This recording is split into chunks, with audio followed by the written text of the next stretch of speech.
London for the day. I'm just driving in town for some meetings, but I realised I'm in the area of my friend Fergus, who has just come off an incredible adventure. So I thought I'd go and pick him up because he hasn't seen the GT3 yet, but also we're going to share this guy's story with you because it is quite incredible. So let's jump in the GT3, see what's what. So, guys, this is my friend Fergus. He is adventurer, explorer extraordinaire. I'm in the area today and Fergus has just got back off yet another crazy adventure. You ran through the Jordanian Desert. That's right, yeah. As you do. As you do. That was a holiday.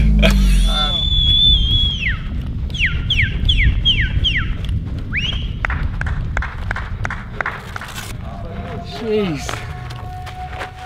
Whoa. And the going was really hard.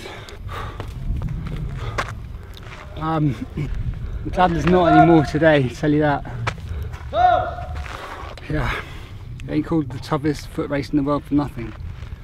250 kilometers through the desert in Jordan, like, yeah, really hot, places like Mars, nothing to see, yeah. no like life, it's just so dry and barren. What? It was awesome. What makes you do these things?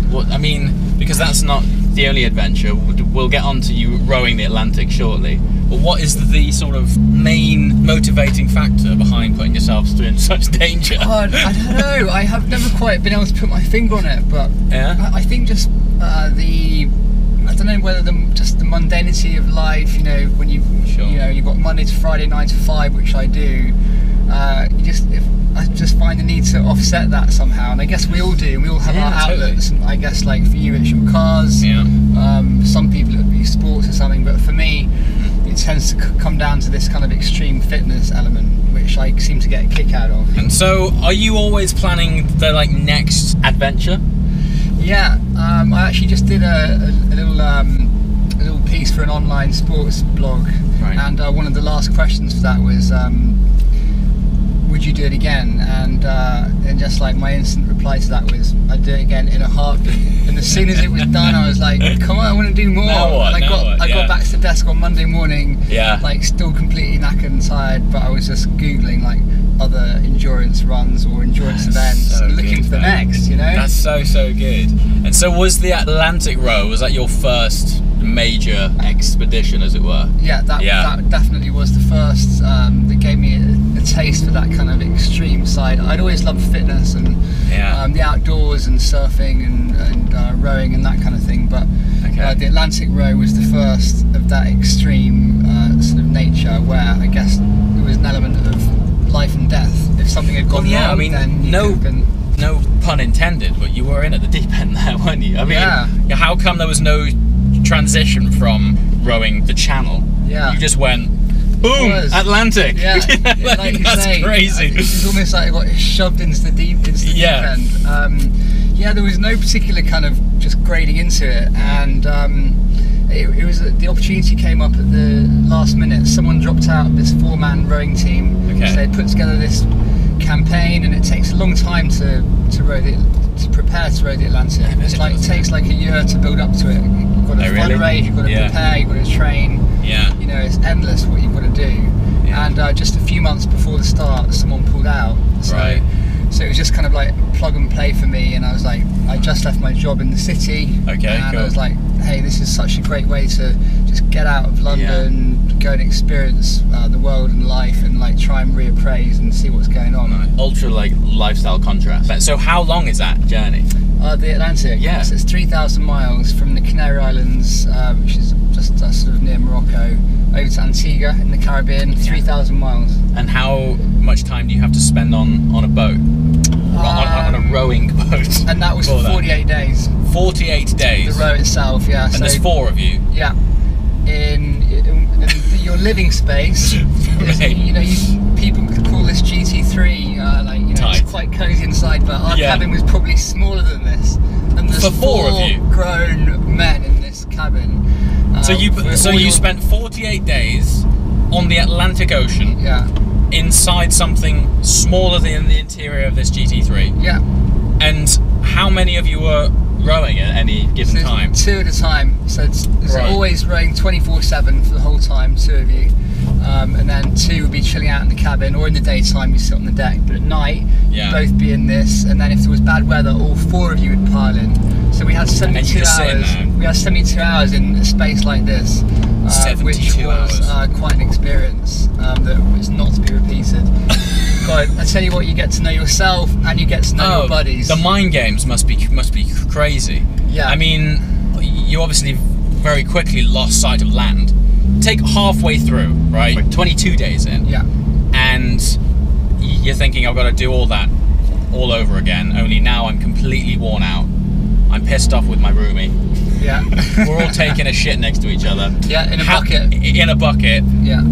How do you, what's the mindset then? Like halfway? Yeah, it's tough because, you know, you've done 1,500 miles, you're looking on the GPS screen in the cabin, and you've got another 1,500 miles to go, and there could be weather, it could be longer, and stuff's starting to break on the boat, and, you know, maybe you're starting to break a bit in the head. Yeah, I bet. So it's a long way, although you're halfway, it's still a massive void between you and stepping onto the dry land.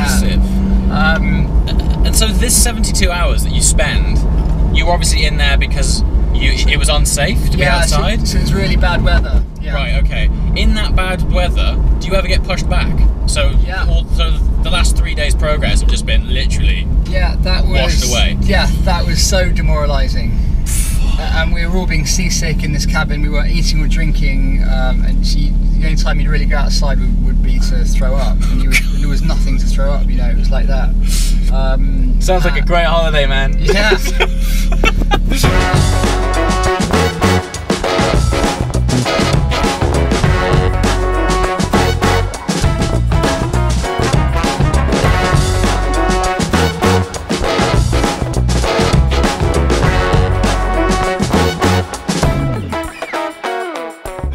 You'd get blown back for 3 days, and you'd have to row back just where you come from for another 3 days.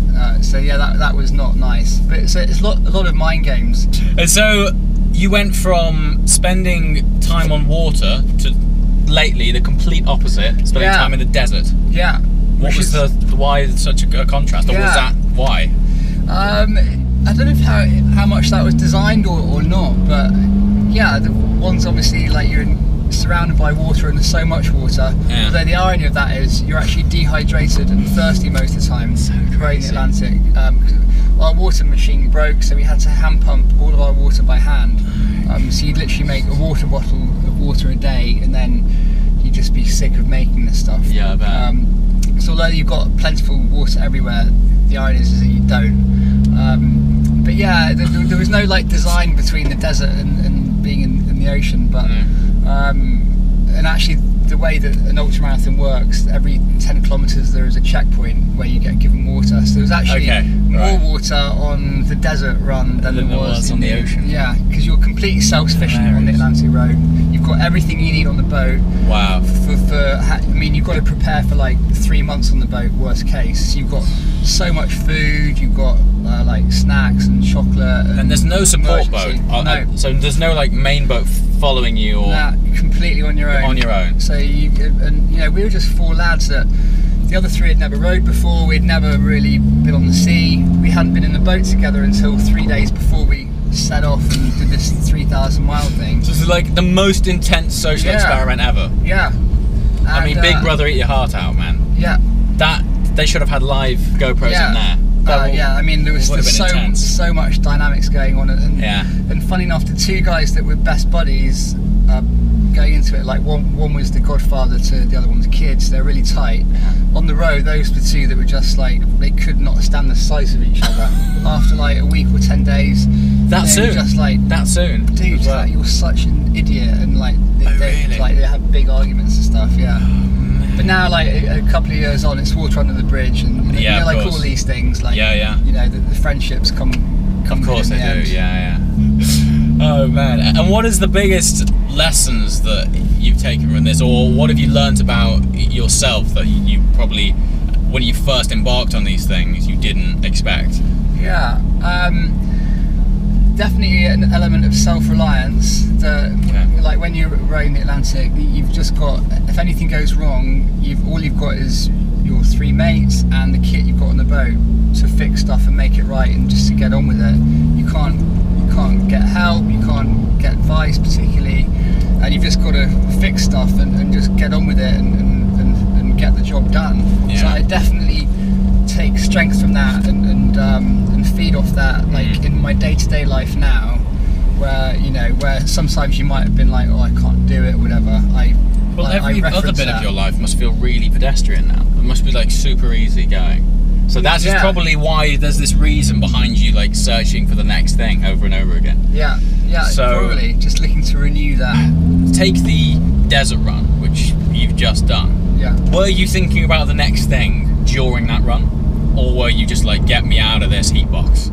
And then when you got home, you started thinking about it. It's so weird. You really don't, or I don't anyway, think about much when I'm running, despite I'm running for those 5 days. This ultra marathon was over 5 days, and that would be anything from 5 hours a day to 10 hours a day. So it's a large chunk of the day.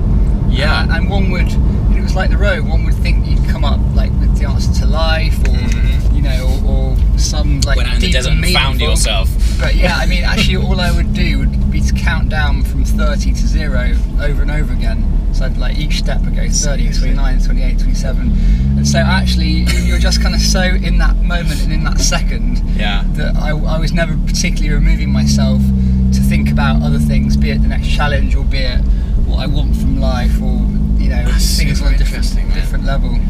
So tell me about the adventure magazine Avant that you now work for. It's obviously very appropriate considering your lifestyle.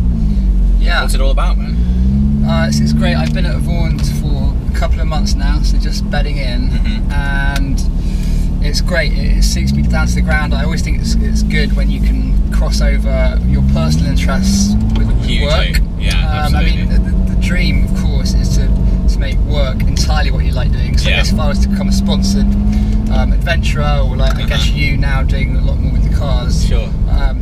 But so I've at least managed to like build in a personal enjoyment of what I do into like a business side. So the magazine is based around adventure and basically anything that is at the forefront of human endeavour and pushing the boundaries and doing some amazing stuff. And the articles are just beautiful. The photography is just so tight and so good. Well, last time we met, I saw one. I got a copy, and it is the sort of thing that would take pride of place on your like coffee table. It's beautiful. Yeah. And the people in it are incredible. The stories are amazing, and the photography is second to none. It's just stunning. Every page. Yeah. It's great, isn't it? We just won a couple of awards in New York, best independent magazine cover and best independent like whole magazine. Top work. So awesome. it's kind of being noticed a bit too. Brilliant, dude. Well, I mean, the idea of today really is I love sharing stories with these guys here, and I thought, I'm in town. Fergus has just come off an epic adventure. What a great story. Interesting guy. Let's have a chat, man. Dude, thanks for your time. Thank you so much. Pleasure as always. Thanks for watching. See you next time. Ciao.